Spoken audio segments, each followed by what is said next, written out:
بسم الله الحمد لله والصلاة والسلام على رسول الله وعلى آله وصحابته ومن والاه أما بعد. leo ni tarehe 23 Dhulqaada. Ni jambo takiwa tulizingatie kwa sababu tarikhi ya takwimu ya al-Qura iko mbele kwa siku moja.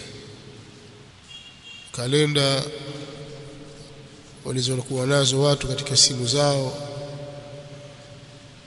au kwenye saa kama saa zile za alfajiri na nyinginezo zinaonyesha kwamba leo ni tarehe, yani usiku huu ni tarehe 24, usiku tarehe 24, kwa hisabu ya kwamba Shawwal ilifika 29 kisha ikaingia mosi kwa kuzingatia kalenda. Lakini kwa kuwa watu hawafuati kalenda, wanafuata muandamo, nchi zote za Kiarabu bilkhusus al-Mamlakatu al-Arabiyyah as-Saudiya wameweka kalenda kwa ajili ya kuratibu mambo yao. Lakini wakati mwingine kalenda inapishana na muandamo. Kwa hiyo kalenda ikipishana na muandamo, unafuatwa muandamo wa mwezi, na hii ndio sawa. Kwa hiyo mwezi ulitimia 30, mwezi wa Shawwal, na al-Mahkama al-Ulya ikatangaza kwamba ile ambayo inasomeka kwenye kalenda ni tarehe mosi, ni tarehe 30, na kwenye kalenda ikisoma tarehe 2, hiyo ni tarehe mosi, tarehe moja, yani mwezi wa Dhulqaada. Na mwezi huu kuna umuhimu kama ilivyokuwa miezi mingine. Kuna umuhimu kwa sababu imefungamanishwa miezi hii na ibada. Kuna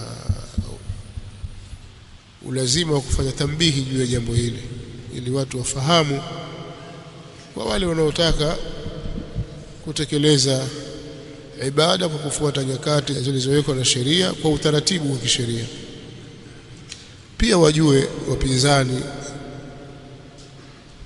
wapinzani wanawatangazia watu kwa dhulma na uadui na chuki na kutaka kuwachafua watu wengine kwamba hawa wanafuata kalenda, wafuati mwezi mwandamo, hawa kadha wa kadha, wana kalenda mpaka mwaka 2050 huko, kalenda yao tuijua. Ni kweli, ukiweka kalenda itakuja vile, lakini kalenda ikipishana na muandamo, watu hufuata muandamo, na mwezi huu ni ushahidi wa hilo.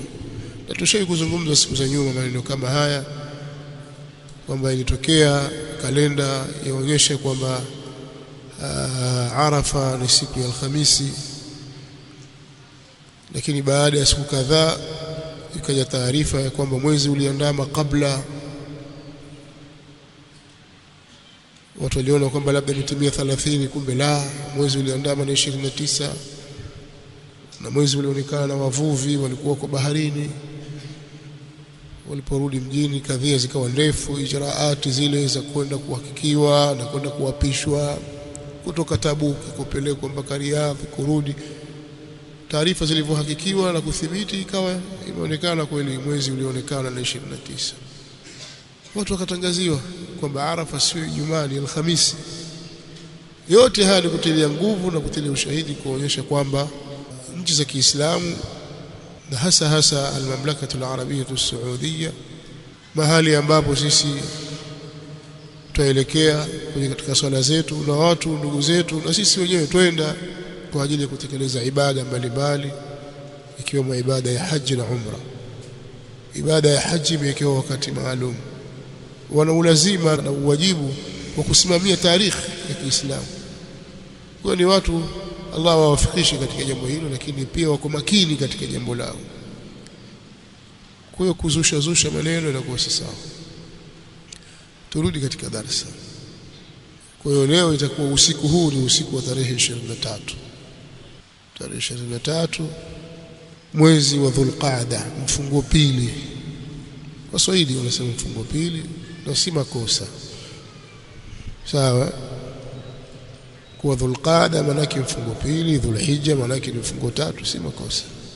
ni tafsiri tu ya Kiswahili. Kwa hiyo hii ni Dhulqaada 23 usiku huu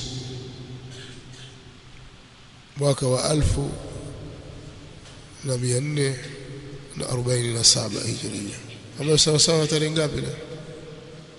Itakuwa ni usiku wa tarehe 11 katika mwezi wa 5 mwaka wa 2026.